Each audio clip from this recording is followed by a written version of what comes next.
Hello, my name is James Gerke. I'm the owner and lead facilitator for Magnify Leadership and Development.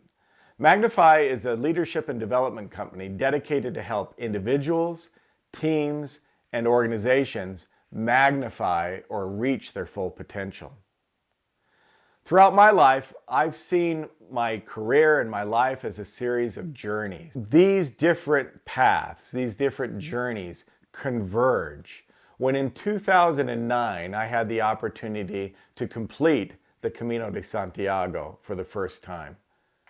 It was there that I took my keen interest in history, my interest in the Spanish language, and my interest in developing leaders, and see how it all converged on the Camino de Santiago. Leadership is a journey, not a destination in and of itself. However, I have discovered that few leaders ever embark on the type of journey that fosters real greatness. I believe this journey can be described as a pilgrimage. In fact, I've called it a leadership pilgrimage. A pilgrimage is a sacred journey with a definite purpose, one that requires vision, focus, and perseverance to complete. During a pilgrimage, pilgrims share a common experience, and their end goal is to achieve some type of enlightenment through the solitude and the sacrifice of their journey. I found that the Camino de Santiago is just such a journey, and it's a powerful metaphor for what leadership development is. Leadership pilgrimage becomes a journey of self-reflection, leading to insights and leadership enlightenment. I find that there are 5 parallels between the lessons that I learned on the Camino de Santiago and what I've been teaching leaders in organizations for the last 20 years. The first one, since classical times when pilgrims read the sign on Delphi's temple's walls that said, "Know thyself," pilgrims have realized that enlightenment comes through the sacrifice of the journey. The value of a leadership pilgrimage is learning that who you are as a leader, what your values are, what your vision is, what your strengths and what your weaknesses are, and how to leverage them to create a meaningful legacy. Lesson 2, pilgrims travel with an intense focus to a physical location on a map, but also an internal place in their heart and their minds. Leadership pilgrims must also develop some type of laser-like focus, an intense vision that drives them to a place where they create a legacy for what they will be known for. Third, sacrifice and suffering is an integral part of the experience of any pilgrim. And so too, leadership pilgrims must persevere and continue on and overcome barriers in order to obtain success. The fourth parallel that I see is the symbol of the scallop shell that is used on the Camino de Santiago. This shell becomes the symbol that inspires and motivates pilgrims to their end journey. It's a symbol of the many paths that pilgrims take that converge in one location at Santiago de Compostela. This symbol motivates, inspires, and has become the guiding marker for all pilgrims on the pilgrimage to Santiago. I believe that leadership pilgrims must find a way to inspire and to motivate others to come together and achieve greatness. Finally, the fifth point. Medieval pilgrims believed that the Milky Way was the dust that was kicked up by each pilgrim's step along the journey. For over 1,000 years and millions upon millions of steps, dust has kicked up into the heavens and created a pathway for pilgrims in the future to follow. In essence, magnifying the efforts of each individual pilgrim. Individually, we may forget who they are, but collectively, they've left a legacy for us to follow. I think that this is a strong parallel to leadership pilgrims. We must, as leaders, magnify our efforts, create something that is lasting, something that others can follow. So, what I'd like to do now is to leave my office and take you on a virtual journey. So join me for a few moments on the Camino de Santiago, where I can explain a little bit more in depth these 5 principles.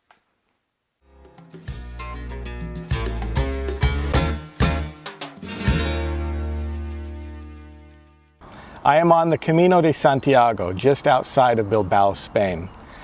I came up to a quote that I like, 2 of them in fact. One from Proverbs that says, "As a man thinketh in his heart, so is he." And another from Mahatma Gandhi, who said, "Keep your thoughts positive because your thoughts become your words. Keep your words positive because your words become your behavior. Keep your behavior positive because your behaviors become your habits. Keep your habits positive because your habits become your values. Keep your values positive because your values become your destiny." Values become the anchor that drive us and hold us firm in times of trouble or in times of difficulty. Pilgrims from the very beginning knew this. One of the most ancient pilgrimages in the world was to the Temple of Delphi. People traveled all over the known world, from all around the Mediterranean world, for hundreds and hundreds of years to visit the oracle at the temple. They've traveled there to find some insights into themselves. And yet, outside of the oracle, outside of the temple, stood a sign that said, "Know thyself."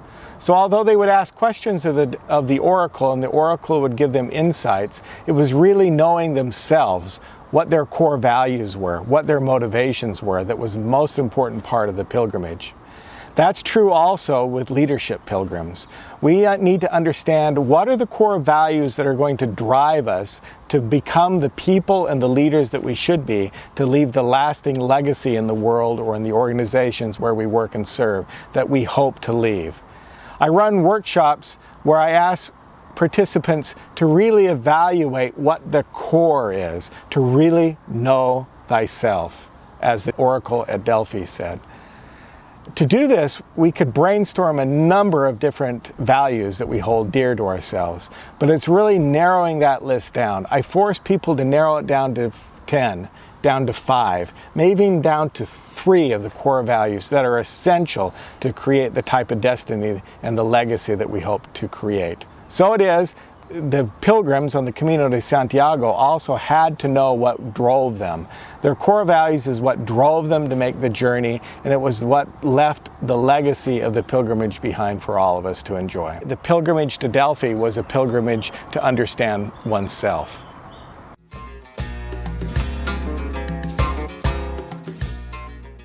Colin Powell said, "If you are going to achieve excellence in big things, you develop the habit in little matters. Excellence is not an exception, it is a prevailing attitude." This was certainly true with pilgrims. They traveled with a laser-like focus on their destination. Their destination being both a physical place on the map, in this case Santiago de Compostela, several hundred miles to the west of me, but also an internal place inside their hearts and their minds. And it was through the sacrifice of the journey, and the very difficult journey at that, that they grew as individuals. And it was their shared values of coming together that changed history. Consider the pilgrims on the Mayflower. Their combined values, their shared values of looking for a place to live their religious freedom, drove them to the New World, where they established rights of religion, rights, freedom of press, freedom of assembly, things that we take for granted nowadays. It changed the world. The same is true for a leadership pilgrim. They need to have a clear vision of what they want to be remembered for, what they want to create and establish as a leader. It needs to be anchored in their core values, and it needs to have a clear focus that they can prevail to achieve and establish a lasting legacy. Consider that it's your 80th birthday or your retirement dinner, or if you have a little bit of a more pessimistic attitude, it's your funeral. What do you want to be remembered for? Consider people coming together to write a eulogy for you. What would you have them say? What would you like to be remembered by? This is your legacy. This is your leadership legacy.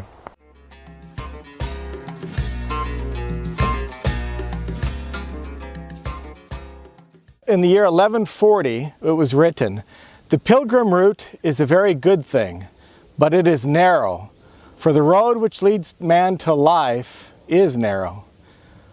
On the other hand, the road which leads to death is wide and spacious." I'm in northern Spain on the Camino de Santiago. I've just climbed a very difficult hill. I use this as an example because, like a pilgrimage, life's a journey. We all have overcome obstacles in our life. We've all had to come up hills like this in one form or another, be it emotional distress, be it loss of family members, sickness, whatever it may be, emotional challenges, physical challenges.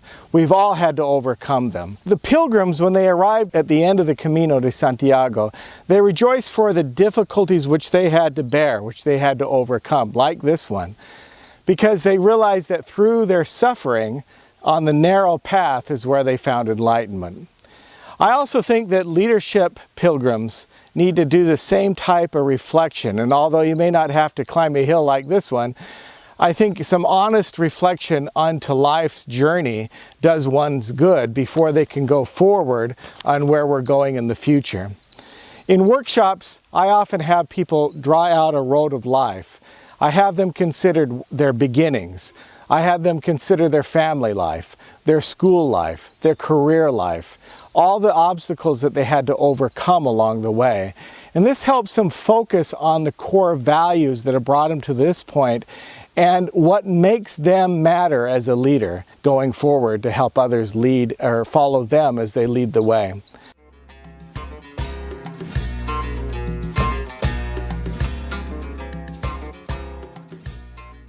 Benjamin Franklin said, "If you would not be forgotten as soon as you are dead, either write something worth reading or do something worth writing." Ancient pilgrims certainly did something worth writing about. Their core values drove them to actions to accomplish an extraordinary journey. A pilgrim's life didn't end at their end destination. In fact, they returned home with new insights of who they were, what they valued, what mattered to them in life, what their achievements meant to them. Leadership pilgrims should also be driven by that same type of core value. And they should also use the insights of their journeys to motivate and inspire others along the way. So here's some additional questions to consider about your personal leadership pilgrimage.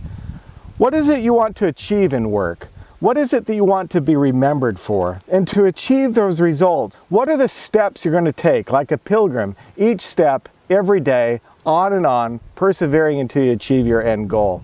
Remember that your beliefs and your values drive your actions, and those actions lead to the results that will create the legacy that you want to be remembered for. So take some time on your own personal leadership journey to reflect on those core questions and decide what type of leader you want to be. So welcome back to my office in Payson, Utah, and thank you for joining me on this mini virtual leadership pilgrimage.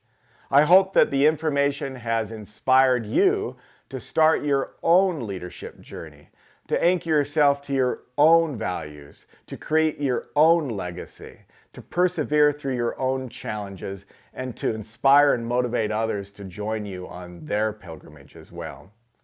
At Magnify Leadership and Development, we've created a series of workshops that will take individuals, teams, and organizations on such a journey.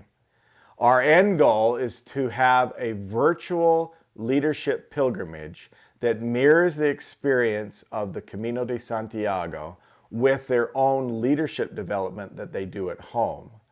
We will also be offering leadership pilgrimages on the Camino de Santiago or at other interesting historical sites like the Temple of Delphi or the Plymouth Colony in Massachusetts.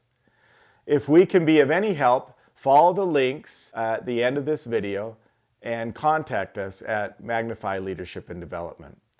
As they say on the Camino de Santiago, buen camino, or as I would say, good leadership journey.